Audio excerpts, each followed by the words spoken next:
कोई बात नहीं। नीरज मेहरे साहब, ये जिस तरीके का आरोप लगाया गया आरजेडी की तरफ से कि ऐसी मिली भगत है, पुराने केसेस खोल करके पकड़ लिया जाता है, वहां पर मुकामा में कार्रवाई करने में वक्त लगाया जाता है, ये कोई आज का आरोप तो है नहीं। हर विधानसभा चुनाव में आरोप यही लगता है कि चुनाव आयोग के साथ मिली भगत है।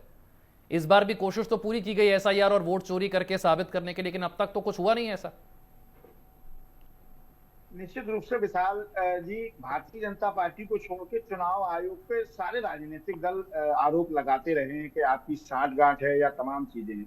मुझे लगता है कि चुनाव आयोग के पास दो काम है, एक तो चुनाव कराना और वोटर लिस्ट तैयार कराना, और चुनाव आयोग का दूसरा महत्वपूर्ण काम है कि सारे राजनीतिक दलों को संतुष्ट करे। ये उसकी नैतिक जिम्मेदारी में आता है। इसमें कोई दो राय नहीं कि 300 सांसद वहां जा रहे थे चुनाव आयोग में, पार्लियामेंट के मेंबर थे वो, उन्होंने कहा कि हमारे यहाँ जगह नहीं थी इसलिए हमने मना कर दिया। आप 3 आदमी 5 आदमी का डेलीगेशन चुनाव आयोग भेज देता कि हम साहब सड़क पे आपका स्वागत करते हैं, हमें आपको जो कहना है आप यहाँ बता दीजिए। ऐसा नहीं किया गया। हमारे भाई हैं, प्रवक्ता है भारतीय जनता पार्टी के, अभी 2 बातें उन्होंने बड़ी अच्छी बताई, बहुत अच्छा लगा मुझे। उन्होंने कहा लालू जी ने कहा सड़क बन जाएगा तो दारू कैसे बेचेगा। तो ये नीतीश कुमार जी का सदन का भाषण भी आपको याद होना चाहिए कि मुझे लगता है इतनी अश्लील बात हिंदुस्तान के इतिहास में आज तक किसी भी मुख्यमंत्री ने सदन में नहीं कही होगी जो उन्होंने कहा। ये केवल वही कह सकते हैं। मुझे लगता है कोई हिंदुस्तान का ऐसा नेता नहीं होगा जो इस तरह की बात, अश्लील बात सदन के अंदर कहेगा।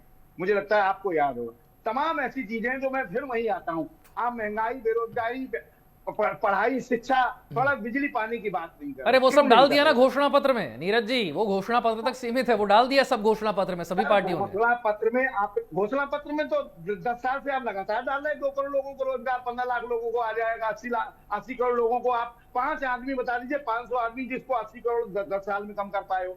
80 करोड़ को राशन दे रहे हैं आप, 500 आदमी के नाम बता दीजिए, हटा दिए हमने। आप विश्व बैंक से पैसा लेकर राशन दे रहे हैं, कौन सा उसमें नया काम। जीएसटी आपने कम कर दिया, जीएसटी से क्या फायदा हुआ। आपका तो बजट वही रहा। जब जीएसटी आप लाए 2017 में देश की जनसंख्या कितनी थी, आज की तारीख में कितनी है? 11 करोड़ लोग बढ़ गए। आप पे क्या फर्क पड़ा? जनता के साथ जो दुर्व्यवहार हुआ, जनता उस पर बात करना चाहती है। आप मुद्दों पे क्यों नहीं बात करते? मुद्दों पे आइए। हम नहीं कहते। चलिए देखते हैं कि कौन से मुद्दे सबसे ज्यादा हावी रहते हैं और कौन सा फैक्टर है जो सबसे ज्यादा अपील करता है। फिलहाल वक्त इतने की इजाजत देता है।